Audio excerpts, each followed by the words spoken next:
여러분 혹시 이런 상상 한 번쯤 해보셨습니까? 바쁜 하루 일과를 마치고요, 집으로 돌아와서 아무도 없는 그냥 조용한 집에 혼자 앉아있을 때 문득 창문을 바라보든 무엇을 하든지 이런 생각이 들 때가 있어요.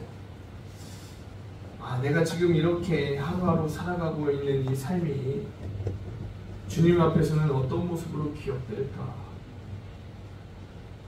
사실 우리 대부분은요, 무언가를 이루기 위해 분주하고 참 열심히 살고 있습니다.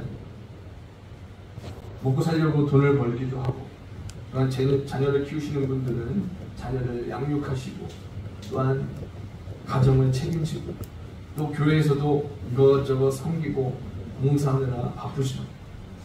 그런데 어느 순간 그 분주함 가운데 정작 중요한 걸 놓치고 있진 않을까 하는 질문이 마음에 툭 하고 떨어질 때가 있어요. 오래전 일인데 한 원로 목사님의 장례식에 다녀온 적이 있어요. 그분은요, 크고 유명한 교회를 섬기신 분도 아니고요, 유튜브 영상이나 책을 남긴 것도 없었습니다. 하지만 장례식장에는요, 조용히 울고 있는 사람들이 정말 많았어요. 그 목사님이 병문안 와주셔서 정말 위로가 됐어요. 또 우리 아들 대학 등록금 도와주셨던 분이에요. 저는 그분이 없었으면 진작에 교회를 떠났을 거예요. 이런 성도들이 하나둘 앉아서 그분을 기억하시면서 장례에 참여한 거죠.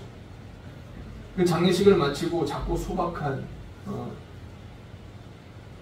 천국 예배 같았어요. 그 자리에 앉아 있는데 제 안에 이런 질문이 생겼습니다. 나는 과연 누군가에게 그렇게 기억될 수 있을까? 나는 지금 예수님의 마음을 품고 살아가고 있는가? 라는 것이죠. 오늘 본문의 말씀은요, 예수님께서 제자들에게 말씀하신 마지막 심판의 날 이야기입니다.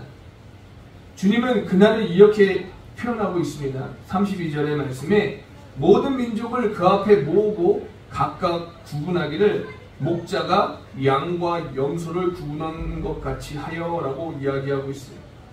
그 장면은 정말 장엄하고 엄숙한 날입니다. 그런데 더 놀라운 건 그날의 기준이 생각보다 너무 단순하다는 것입니다. 너희가 지극히 작은 자 하나에게 한 것이 곧 내게 한 것이니라. 그런데 이 말이 너무 낯설게 들리지 않으십니까? 주님, 저 그때 교회 열심히 다녔는데요. 주님, 저 매주 설교 들었는데요. 주님, 저 그분한테 피해는 안 줬어요. 그런데 예수님은 말씀하시죠.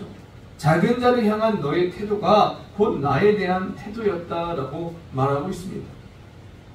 여러분, 가만히 생각해 보면요, 우리는 누가 봐도 이 염소처럼 보이지 않잖아요.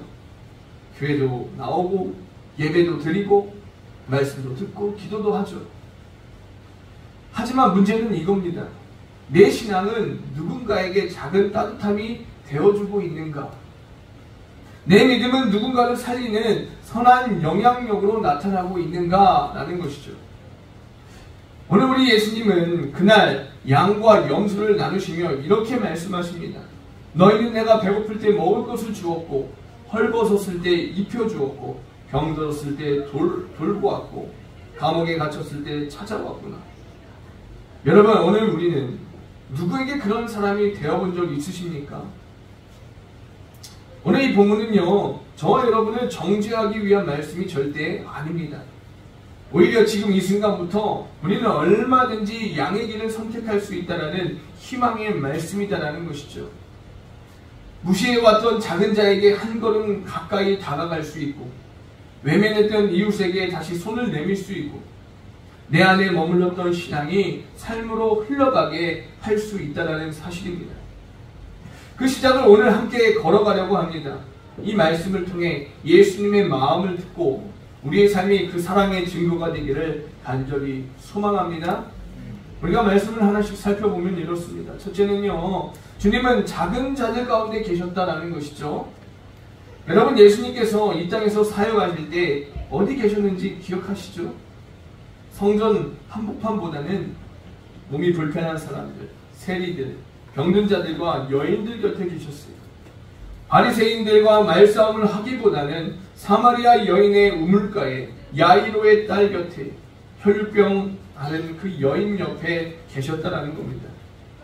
오늘 본문의 말씀은 예수님의 시선을 다시 한번 우리에게 보여주고 있어요.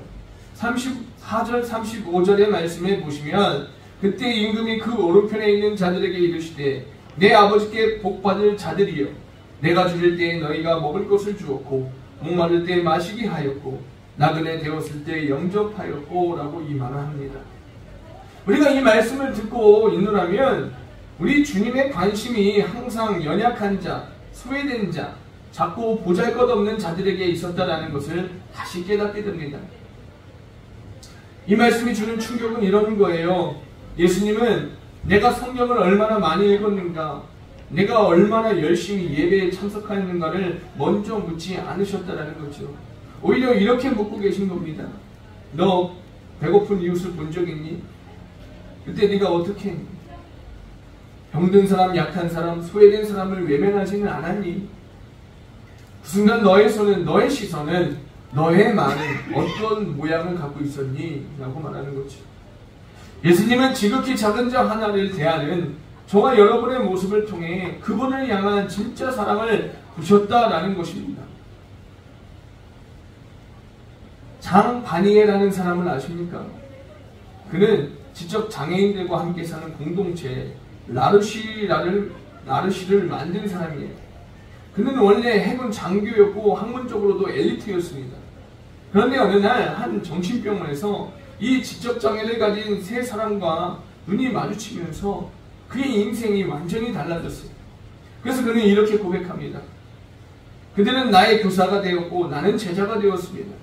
그들의 연약함 안에서 나는 그리스도의 얼굴을 보았습니다. 그가 그렇게 고백하는 거죠. 그리고 그는 결국 평생을 사랑받지 못하는 자들 곁에서 사랑을 전하며 살았다라는 거죠. 여러분, 우리도 그렇지 않나요? 하나님은 때때로 우리를 낮은 자리로 부르시고 계시다는 거죠. 그리고 그곳에서 우리가 예수님의 눈으로, 예수님의 손으로 살아가기를 원하신다는 사실입니다. 여러분, 오늘 이 본문에서 정말 놀라운 장면이 하나 있어요. 양으로 불린 의인들이 주님, 우리가 언제 주님께 먹을 것을 드렸습니까? 라고 묻는 거죠. 우리가 언제 옷을 입혀드렸습니까? 언제 우리가 감옥에 찾아갔었나요? 이렇게 하고 묻는 거죠. 그러자 예수님은 이렇게 말씀하세요. 40절에 지극히 작은 자 하나에게 한 것이 곧 내게 한 것이니라 라고 말이죠. 이 말씀을 듣는 순간 우리의 가치 기준이 완전히 뒤집히지 않으십니까? 우리가 생각하는 신앙의 증거는 교회 봉사 몇 년 했고 성경 통독 몇 번 했고 내가 헌금을 얼만큼 하고 내가 어느 직분을 가졌고 이런 것일 수 있다는 거예요. 하지만 주님은 사랑으로 말하고 있습니다. 그 사랑이 보이는 사랑인지 흘러가는 사랑인지 지금 누군가를 향하고 있는 사랑인지를 보신다라는 것입니다. 제가 아는 어떤 한 청년이 있어요.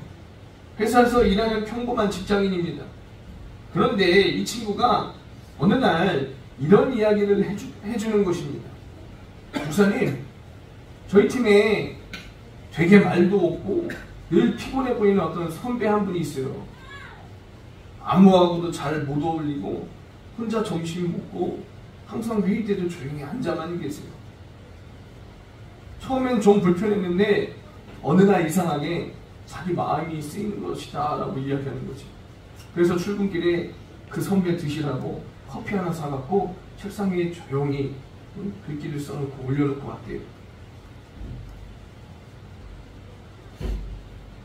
이름도 안 쓰고 아무 말도 없이. 그러니까 그 선배가 그 커피를 들고 한참 멍하니 그렇게 있다가 갑자기 그 청년에게 두고 와갖고 조용히 와서 그렇게 말하더라라는 겁니다. 이거 혹시 커피 너니? 이렇게 물었대요. 그러더니 고맙다. 사실 요즘 너무 외로웠어. 누가 나를 좀 알아봐줬으면 했거든. 그러면서 그 청년이 말하더라고요.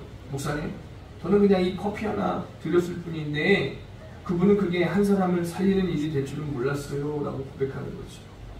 어떤 작은 관심 하나, 그런 작은 표현 하나, 그게 누군가에게는 큰 힘이 됐다는 거예요. 여러분 외로워 보셨습니까? 외로움이 사무치면 아무리 누가 곁에 있다 해도 소용이 없어요.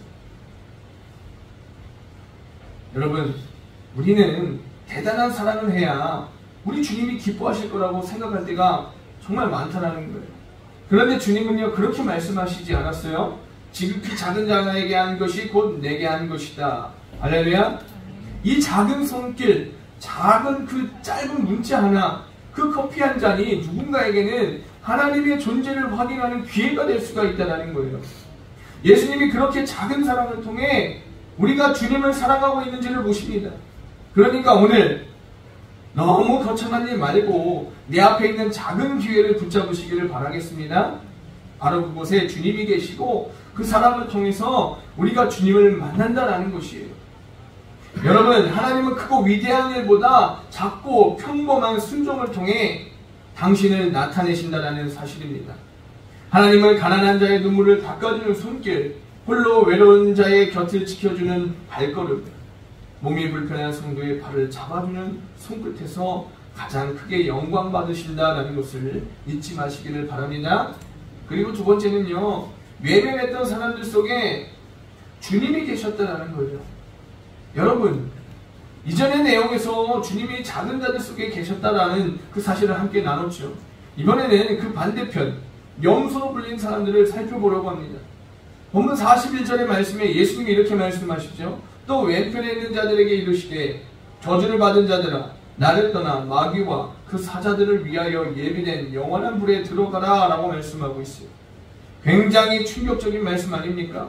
아무리 읽어도 마음이 아프고 찔립니다. 그런데 이유가 뭘까요? 이들이 악한 짓을 해서가 그런 게 아니었다는 거죠. 선한 일을 하지 않은 것 때문에 이렇게 말씀하신 것이다라는 겁니다. 예수님은 이렇게 말씀하셨어요. 너희가 먹을 것을 주지 않았고 마시게 하지 않았고 옷 입히지 않았고 돌보지 않았고 찾아오지 않았다. 이렇게 말하는 겁니다. 여러분, 이게 무슨 말입니까? 무언가를 하지 않은 것이 죄가 된다는 겁니다. 우리는 흔히 죄를 생각할 때 도둑질이나 거짓말이나 불법적인 행위를 떠올려요. 그런데 예수님은 그냥 너희가 외면하는 것, 무시하는 것, 아무것도 하지 않은 것 자체가 죄라고 말씀하고 있는 거예요. 이 대목에서 제가 떠오른 책이 하나 있습니다. 노벨 평화상 수상자인 엘리 위젤이 쓴 무관심의 죄라는 책이에요. 무관심의 죄. 그는 유대인으로 어린 시절 나치 강제 수용소에서 가족을 잃은 사람이었어요. 그는 이런 말을 남겼습니다. 악의 반대는 선이 아니라 무관심이다. 인간의 고통 앞에서 침묵하는 것, 그 자체가 인간성의 부정이다 라고 이야기했다는 것이죠. 여러분 기억하십시오. 오늘 예수님도 무관심을 죄로 여기고 있다는 사실이에요. 여러분, 무관심한 행동이 얼마나 많습니까? 우리가 살아가면서. 본문 44절 보십시오. 염소로 불린 사람들이 이렇게 말을 합니다. 그들도 대답하여 이르되 주여, 우리가 어느 때에 주께서 줄이신 것이나 목마르신 것이나 나그네 되신 것이나 헐벗으신 것이나 병드신 것이나 옥에 갇힌 것을 보고 공양하지 아니하더이까 라고 이야기해요. 이들은 말합니다. 저희는 그런 거 기억이 없어요. 그런 적이 없어요. 예수님이 그렇게 계셨다는 걸 못 봤어요. 이렇게 이야기하는 거죠. 그런데 예수님은 뭐라고 합니까? 45절 말씀에 지극히 작은 자 하나에게 하지 아니한 것이 곧 내게 하지 아니한 것이니라 라고 말하고 있어요. 너무 무섭지 않습니까? 우리가 기억하지 못하는 그 외면의 순간, 주님은 기억하고 계셨다는 거 아니겠습니까? 그래서 이 말씀은요, 단순한 어떤 자선과 선행에 대한 권면이 아니라 우리가 예수님을 대하는 태도에 대한 엄청난 도전입니다. 회사에서 따돌림 당하는 동료, 교회에서 늘 조용한 채 앉아만 있는 지체, 그들 속에 예수님이 계셨다라는 것이죠. 그런데 내가 무관심으로 외면했다면 결국 예수님을 외면한 것과 같다라는 말씀이에요. 여러분, 주님은 우리에게 기억할 만한 위대한 일을 요구하지 않으신다는 겁니다. 너 이제 예수 믿었으니까 정말 대단한 일 해야 돼? 이렇게 말씀하지 않아요. 너 이제 예수 믿었으니까 성전 지어야 돼? 교회를 세워야 돼? 그런 말 하지 않으세요. 오히려 우리가 쉽게 잊어버리는 평범한 그 순간들 속에서 주님은 우리를 바라보고 계신다는 거죠. 무심코 지나친 사람 하나, 따뜻한 말 한마디 하지 않았던 이웃 하나, 도움이 필요한 사람에게 외면했던 그 순간, 그들 안에 예수님이 계셨고 그 순간이 우리의 심판 기준이 될 수 있다는 것 잊지 마시기를 바라겠습니다. 그리고 세 번째는요, 영원한 기준 앞에서는 우리의 선택이다라는 거예요. 자, 여러분, 이제 마지막으로 예수님께서 이 양과 염소, 즉 오른편과 왼편에 있는 이들에게 각각 이렇게 어떻게 평가하시는지 함께 보려고 합니다. 46절에 보십시오. 우리가 함께 읽겠습니다. 시작.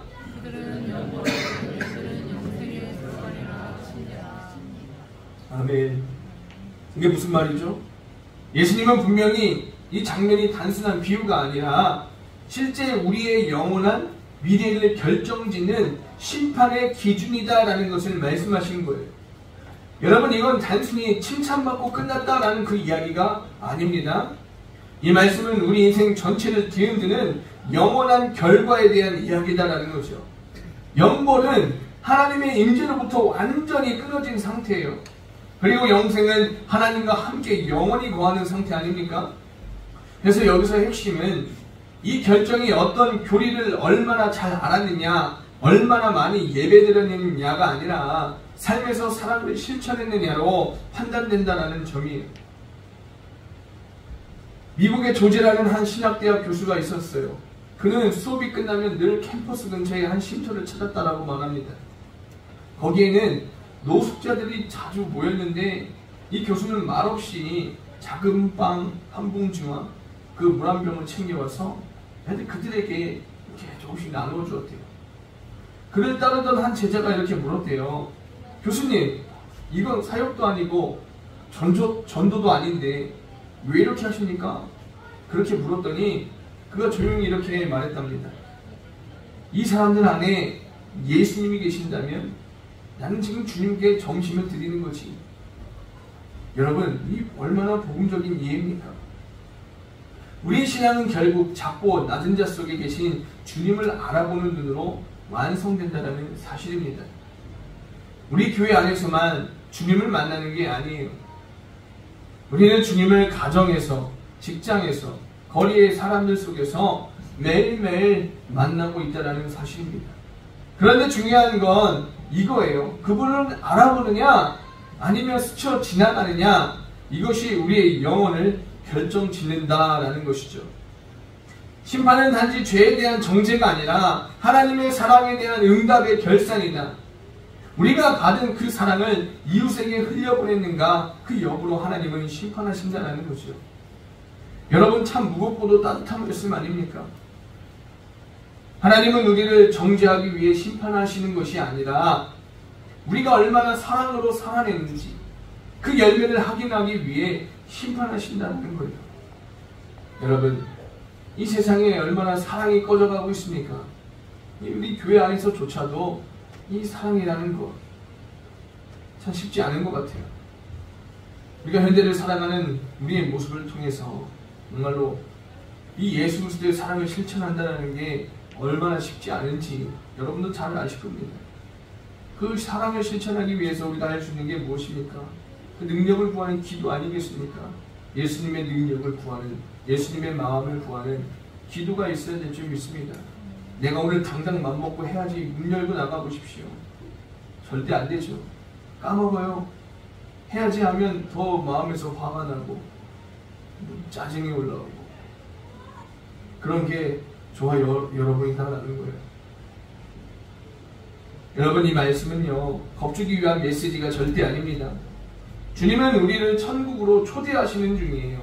그런데 그 초대는 단순히 믿는다라는 것만의 고백이 아니라 그 믿음을 사랑으로 실천하는 삶으로 응답하길 원하신다는 것을 잊지 마시기를 바랍니다.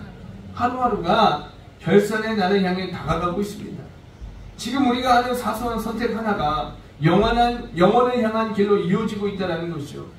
오늘 내가 외면할지 아니면 속내밀지 선택해야 합니다. 오늘 내가 피할지 아니면 들어올지 선택해야 해요. 오늘 내가 모른 척할지 아니면 예수님처럼 품을지 선택해야 한다는 거예요. 그 선택이 우리의 믿음을 증명하는 것이다라는 거예요. 그럼에도 불구하고 잘 안 되지 않습니까? 하고 싶어도 안 돼요. 너무 어려워요. 이렇게 말하는 사람이 참 많죠. 그러니까 우리가 기도하는 거 아니겠습니까? 기도는요, 그냥 내가 원하는 것을 구하는 게 기도가 아니에요. 주님의 마음을 구하는 것, 주님의 뜻을 구하는 것이 기도인 줄 믿으시길 바랍니다. 사랑하는 성도 여러분, 오늘 말씀을 한마디로 요약하면 이렇습니다. 하나님을 사랑한다는 말이 삶 속에서 증명되어야 한다. 교회를 다닌다고, 예배를 드렸다고, 성경을 많이 한다고 그게 다 되는 게 아니에요. 정작 예수님은 지극히 작은 자 하나에게 어떻게 했느냐를 물으시고 있다는 것을 잊지 마시기를 바랍니다. 왜냐하면 그 작은 자 안에 예수님이 계시기 때문이다라는 거죠. 우리가 믿음이 있다면 그 믿음은 반드시 사랑의 행위로 드러나야 될 줄 믿습니다. 여러분, 이제 우리는 말씀을 들었어요. 예수님의 마지막 심판에 대한 경고와 초대도 함께 받았습니다. 이제부터는 선택의 시간이 시작되었어요. 누군가에게 먼저 말을 걸어볼 것인가? 아니면 모른 척 할 것인가? 도움이 필요한 일을 볼 때 외면할 것인가? 아니면 내가 손 내밀어 줄 것인가? 내 믿음을 말로만 할 것인가? 아니면 삶으로 보여줄 것인가? 이것이 오늘 저와 여러분이 예수님께 드릴 진짜 예배인 줄 믿으시길 바랍니다. 주님은 우리에게 엄청난 업적을 요구하지 않으십니다. 어떤 대단한 선행, 영적인 희생을 말하지 않으세요. 그저 밥 한 끼, 물 한 잔, 짧은 위로, 한 통의 문자, 작은 기도, 그런 작고 평범한 사랑을 통해서 예수님은 너는 나를 사랑했다라고 말씀하고 있다는 거예요. 이 얼마나 놀라운 은혜입니까? 여러분, 오늘 이 내 마지막 인생의 날이라고 생각해 보십시오. 내가 가진 모든 걸 내려놓고 주님 앞에 선다라고 생각해 보십시오. 그때 주님이 우리에게 이렇게 말씀하신다면 얼마나 좋을까요? 너는 내가 배고플 때 먹을 것을 주었고, 내가 외로울 때 찾아와 주었고, 내가 낙심되었을 때 위로해 주었다. 내가 지극히 작은 자로 너에게 다가갔을 때 너는 나를 알아보았구나. 그 고백을 듣는 사람이 바로 저와 여러분들이 되시기를 주의 이름으로 간절히 축원합니다. 여러분, 오늘의 선택이 내일의 천국을 엽니다. 지금 이 순간의 태도가 영혼을 결정짓습니다. 그러니 우리가 다시 한번 우리의 마음속에 새기길 원해요. 믿음은 사랑입니다. 사랑은 행함입니다. 행함은 지금 여기에서 시작이 됩니다. 주님은 우리를 기다리고 계세요. 오늘 그분을 향해 나아갑시다. 그리고 우리의 삶으로 주님, 제가 주님을 사랑합니다 라고 고백하는 저와 여러분들이 다 되어줄 수 있기를 주의 이름으로 간절히 소망합니다. 그래서 정말로 사랑이 꺼져가는 마지막 시대에 이 사랑의 불씨를 저와 여러분이 가지고 있었으면 좋겠어요. 거창하게 다른 사람 멀리서 찾지 말고 지금 당장 내 주변에 있는 그 사람부터 우리가 사랑할 수 있는, 그 마음을 실천할 수 있는 저와 여러분들이 다 되어주실 수 있기를 주님의 이름으로 간절히 소망합니다.